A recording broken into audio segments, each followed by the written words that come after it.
नमस्कार, आप देख रहे हैं टीटीएन 24 न्यूज और मैं हूं आपके साथ मानवी ठाकुर। साहिबगंज नगर परिषद में आश्रम सुविधा पोर्टल पंजीकरण एवं कर्मचारी नामांकन योजना की जानकारी को लेकर एक जागरूकता शिविर का आयोजन किया गया। इस शिविर का उद्देश्य नियोक्ताओं, ठेकेदारों और श्रमिकों को इस योजना के लाभों एवं ऑनलाइन पंजीकरण प्रक्रिया से अवगत कराना था। कार्यक्रम में नगर परिषद के योग लेखा पदाधिकारी तथा नगर प्रबंधक सहित अनेक ठेकेदार और श्रमिकों ने भी सक्रिय रूप से भाग लिया। शिविर में क्षेत्रीय निदेशक राजीव रंजन ने सक्रिय योजना के तहत मिलने वाले लाभों की विस्तृत जानकारी दी और सभी नियोक्ताओं से अपील की कि वे समय पर अपना पंजीकरण करवाकर योजना का लाभ उठाएं। उन्होंने बताया कि ये पोर्टल श्रमिकों के हित में पारदर्शिता और सुविधा सुनिश्चित करने का एक महत्वपूर्ण कदम है। सहायक निदेशक अभिषेक कुमार ने पोर्टल पर ऑनलाइन पंजीकरण, चालान निर्माण तथा अन्य सुविधाओं की जानकारी दी। कार्यक्रम के मौजूद प्रतिनिधियों ने योजना को सराहा और अपने अपने संगठनों के अधिक से अधिक सदस्यों को सक्रिय योजना से जोड़ने का आश्वासन दिया। हम सभी नियोक्ताओं से सभी जिलों में जाकर हमारे अधिकारी स्थानीय स्तर पर ट्रेड यूनियन, मीडिया, समाचार पत्र के माध्यम से सभी नियोक्ताओं को बार बार ये सूचना दी जा रही है कि आप इस विंडो का लाभ उठाएं। हमारे पास आपके यहाँ कितने मजदूर काम कर रहे हैं, आपकी क्या रोल पे कितने लोग हैं, इसकी सूचना उपलब्ध कराने के लिए जिलाधिकारी कार्यालय, शिक्षा विभाग, स्वास्थ्य विभाग, श्रमिक संगठनों से सूचना हमें सब उपलब्ध है। अगर कोई नियोजक 31 दिसंबर तक अपना रजिस्ट्रेशन नहीं कराते हैं तो फिर उसके बाद उन्हें फिर पिछले 5 वर्ष का दस्तावेज मांगा जाएगा। अटेंडेंस रजिस्टर दीजिए, सैलरी रजिस्टर दीजिए, प्रॉफिट एंड लॉस अकाउंट दीजिए। इसके चलते उन्हें बहुत सी परेशानियों का सामना करना पड़ता है। तो वह हम लोग बार बार सभी नियोजकों से अनुरोध करते हैं कि आप लोग इस योजना का लाभ उठाएं और जल्द से जल्द अपना रजिस्ट्रेशन करें। अगर कोई दिक्कत हो तो हमारे DCBO से संपर्क करें और अगर आपको इसके बारे में कुछ जानना चाहते हो तो ESI का वेबसाइट पर जाएं और वहाँ डिटेल से इसके बारे में बताया गया। इस प्री योजना वैसे नियोक्ताओं के लिए है जो किसी कारणवश ESIC के साथ अपना रजिस्ट्रेशन नहीं कर पाए हैं। उन सभी नियोक्ताओं को कर्मचारी राज्य बीमा निगम की तरफ से एक विशेष मौका दिया गया है, जिसके दौरान वो रजिस्ट्रेशन करने पर उनके खिलाफ पिछली कोई देनदारियां, कोई लीगल एक्शन नहीं लिया जाएगा। वो जो सूचना देंगे उसको पूर्णतः सही मान लिया जाएगा। उनसे किसी प्रकार के दस्तावेज की मांग नहीं की जाएगी। सबसे पहले तो मैं कर्मचारी राज्य बीमा योजना के बारे में थोड़ा बता देना चाहता हूँ। कर्मचारी राज्य बीमा योजना एक सामाजिक सुरक्षा योजना है। सामाजिक सुरक्षा योजना से हमारा मतलब है कि अगर कोई मज़दूर है या कोई परिवार है जिसके ऊपर अचानक किसी तरह की आपदा आ जाती है, उसकी तबीयत ख़राब हो जाती है, तो एक जो मज़दूर है जो कम कमाता है, एक ऐसा परिवार जिसमें कमाने वाला एक पर्सन है, उसकी अगर बीमारी हो जाए, उसका अगर दुर्घटना हो जाए या उसके परिवार में कोई बीमारी हो जाए, तो उसके लिए कर्ज लेने के सिवा या इलाज के में इधर उधर भटकने के सिवा उसके लिए और कोई चारा नहीं है।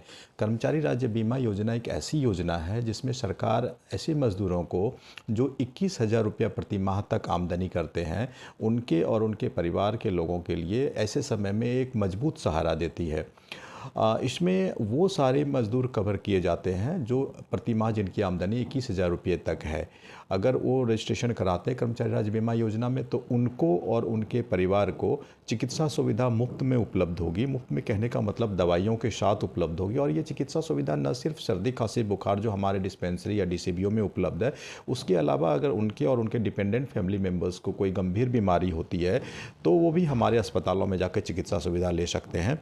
और अगर हमारे अस्पतालों में वो चिकित्सा सुविधा उपलब्ध नहीं है तो हम उन्हें अपने इम्पैनल अस्पताल में या जहाँ कहीं भी चिकित्सा सुविधा उपलब्ध है वहाँ भेजकर उन्हें मुफ्त की चिकित्सा प्रदान करते हैं। तो एक आप सोचिए कि जब चिकित्सा सुविधा आज के समय में इतनी महंगी हो गई है, वैसे समय में 21,000 रुपया महीना तक कमाने वाला परिवार ऐसे समय में बहुत संकट में फंस जाता है, तो ये उनके लिए बहुत महत्वपूर्ण मदद है सामाजिक सुरक्षा के रूप में। इसके अलावा भी हम बहुत सारी सुविधाएं देते हैं, जैसे कि जो नगद के रूप में देते हैं। जैसे मान लीजिए कि कोई मज़दूर जो 300 रुपया प्रतिदिन कमा रहा है और अगर उसकी तबीयत ख़राब होती है तो वो तो हमारे चिकित्सालयों में जाके इलाज ले लेगा, लेकिन उसके जो कॉन्ट्रैक्टर होते हैं, निवेदक होते हैं या नियोजक जो होते, वो उनको उतने दिनों की सैलरी ज़्यादातर नहीं देते, मजदूरी नहीं देते। तो ऐसे समय में उनका इलाज तो उपलब्ध मिल जाता है, लेकिन उनका परिवार कैसे चलेगा? तो जितने दिनों तक वो बीमारी के कारण अब्सेंट रहते हैं उतने दिनों के लिए उन्हें उनके प्रतिदिन की मजदूरी का 70% दिया जाता है। यानी कि अगर वो 300 रुपया प्रतिदिन कमा रहा है तो 210 रुपया प्रतिदिन के हिसाब से उनके परिवार को या उनके अकाउंट में दिया जाएगा, ताकि उनके परिवार भी चलता रहे। अगर ये बीमारी लंबी खींचती है तो ये 2 साल तक का भी ये हम 80% की दर से हम देते रहते हैं उनके अकाउंट में, जिससे उनका परिवार चलते रहे। अगर किसी घटना दुर्घटना में उनकी अपंगता हो जाती है, अस्थायी अपंगता हो जाती है, अस्थायी अपंगता हो जाती है, तो उनकी मजदूरी का 90% के हिसाब से हम उनको भुगतान करते हैं।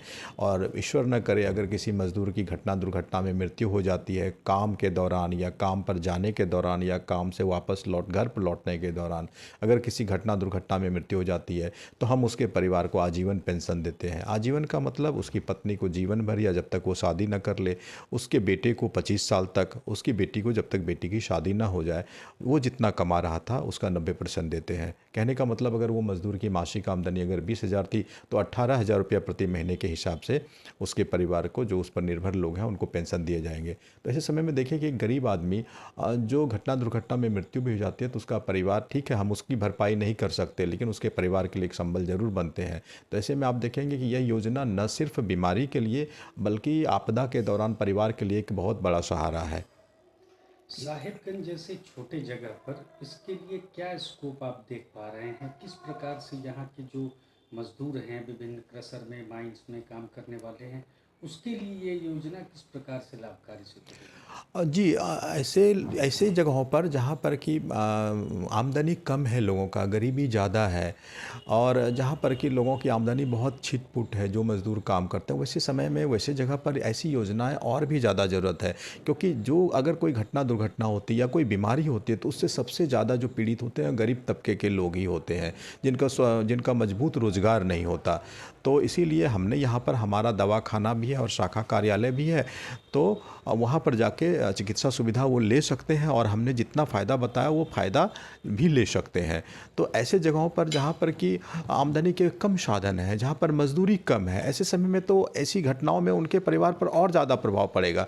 इसलिए आवश्यक है कि ऐसे जगहों पर लोग कर्मचारी राज्य बीमा योजना में कवर किए जाए, ताकि उनको योजना का फ़ायदा मिले।